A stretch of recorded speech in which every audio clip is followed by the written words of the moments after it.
story of digital industrialization in the UK, which has been a huge topic over the last 2 or 3 years, wouldn't be complete if I didn't include my next guest, Brian Holliday, who is Managing Director of Siemens Digital Industries in the UK, about to become a member of the Made Smarter Commission. I imagine that's because Jürgen Meyer is going to be retiring. Are you taking his place? Well, of course, he's retiring from Siemens, but he'll continue to be the chair for the Commission, yes. But is it because he's moving on that you're now joining the Commission? Certainly, I think Siemens have been instrumental in the the ideas behind Made Smarter and now its execution. So certainly, we're looking to continue the company involvement. Yes. The reason I enjoy talking to you, Brian, and to your colleagues at Siemens is not just because you've invested a huge amount of time and effort in leading the way, actually. Jürgen's been at it for 10 years, he was telling me the other day, the whole Made Smarter thing. You've done a lot of that, and you're to be congratulated. Thank you. But also because you're a very large company, and smaller companies are going to they're going to follow your lead in many ways. And I know that what is exciting you in Siemens at the moment is almost the next level of digital technologies, where a lot of these technologies that were running in parallel are now beginning to converge with each other. That has huge opportunity for everyone. No, it absolutely does. And perhaps I can give you an example of that, because of course we would recognise the power of robots. They tend to be a good proxy for automation. People tend to understand what they do in manufacturing. But robots that are not terribly smart have less value add than robots that can interact with people. And that comes about through now machine learning as well, being able, rather than to explicitly program a robot, to teach, and that will open up the application areas, and it lowers the barrier to entry for a technology like that. So machine learning and robotics together actually have much more impact than robots on their own.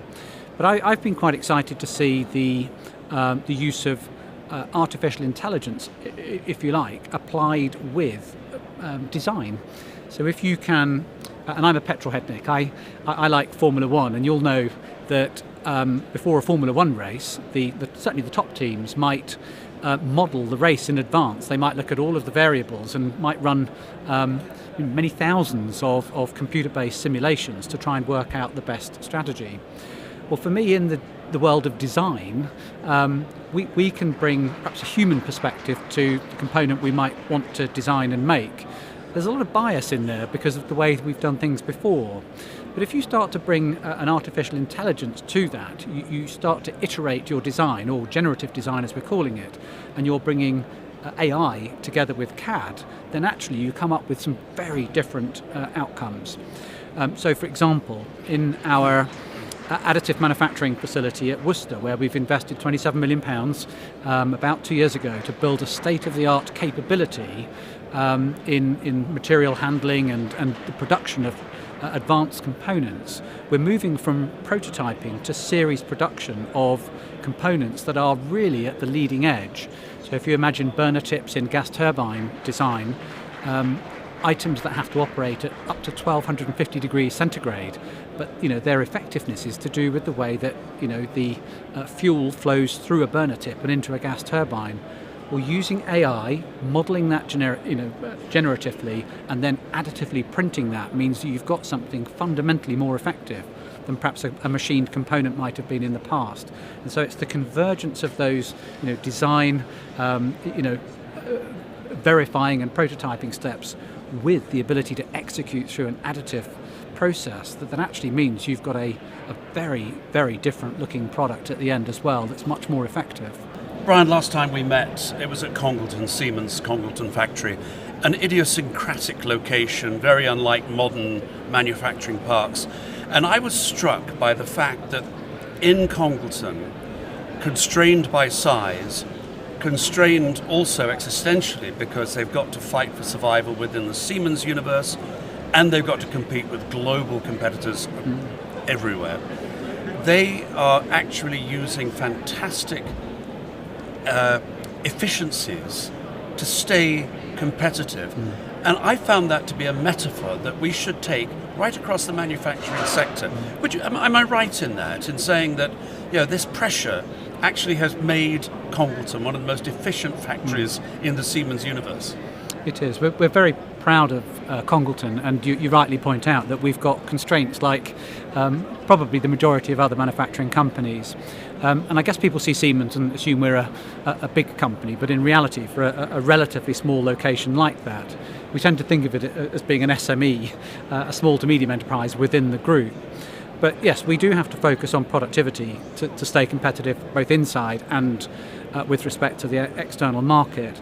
And so I think we've built a culture of improvement over time. We augment that with technology, of course, because we're looking for class-leading productivity levels every year. And that's been born, like many manufacturers to date, out of lean, out of improving processes, out of getting people together. And really taking waste out of our processes, material, time, all of the resources that we know are wrapped up with that. But what we're finding now is that our more recent developments have been derived from using and really exploiting the digital tools. So being able to optimize the flow from the factory has come from a simulation. Being able to use use robotics as a component part in an existing production line, again, has helped us with productivity to undertake certain tasks. But our most recent journey, and indeed the factory or the line that you were able to visit when you came to see us last, has been a brand new line invested in with digital in mind from the start. The design of the product, the design of the lean cells, the design of the layout so that it is optimized for the paperless manufacture, ERP to shop floor, of inverter drives that we can turn around at the moment within 3 days to a customer order, despite the fact that we're building presently 17,000 variants of that drive. So it's really trying to use data and come at that design of product and process from a fundamentally digital perspective to enable us to really accommodate the sort of the customized output without an escalation in cost. And I'm really proud of the team that have achieved that, because it now has come to life. It is our Industry 4 reality inside Siemens here in the Northwest. If you haven't read the story, just go on the manufacturer.com website and just look up Siemens Congleton. It is a fantastic story, and to my mind, it is the answer to what a lot of people are worrying about, which is uncontrolled growth, not uncontrolled growth, but growth for growth's sake, which is just by adding things. And if you could bring your growth out of existing assets, then you're cutting out waste, you're not creating it. And I think that's the model we should follow.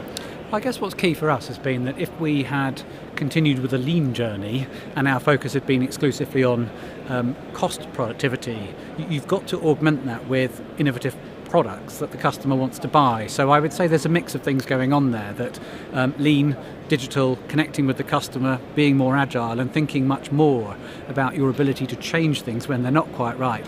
All of those things to me are wrapped up and part of this digital journey. So the thing that makes it work is the people. Well, Brian, you will continue, I'm sure, as yourself and as Siemens, to show us the way. We're really grateful. Thank you so much. No, thank you. Brian Holliday. Thank you.